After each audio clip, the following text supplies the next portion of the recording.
आप देख रहे हैं संतोषी गाना स्टूडियो। वीडियो को लाइक करें, चैनल को सब्सक्राइब करें।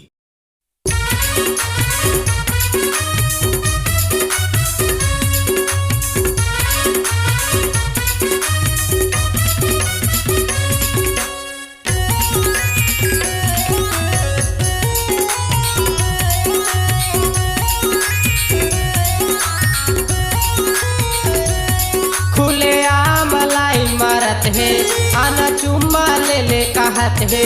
खुले आम लाई मारत है, आना चुम्मा ले ले कहत है।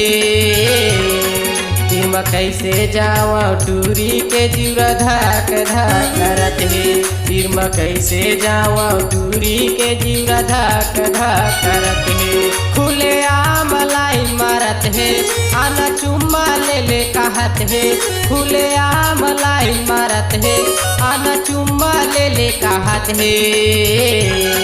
तिम कैसे जावा टूरी के जीवरा धाक धाक करत है। तिम कैसे जावा टूरी के जीवरा धाक धाक करत है।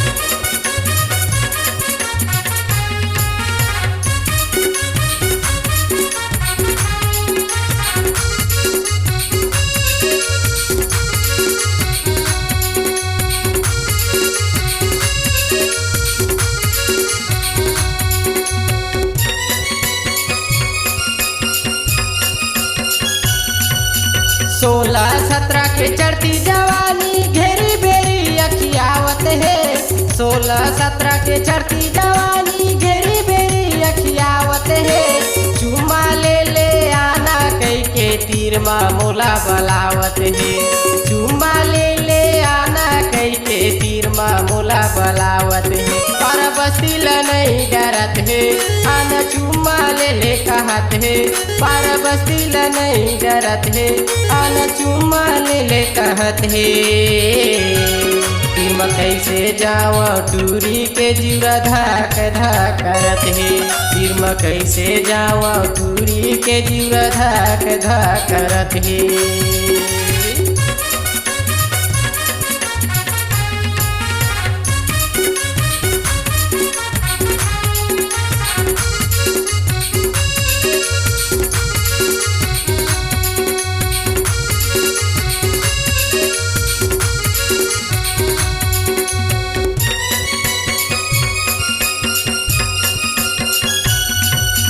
गदराए खटरती जवानी मटर मटर मटमटावत है। गदराए खटरती जवानी मटर मटर मटमटावत है।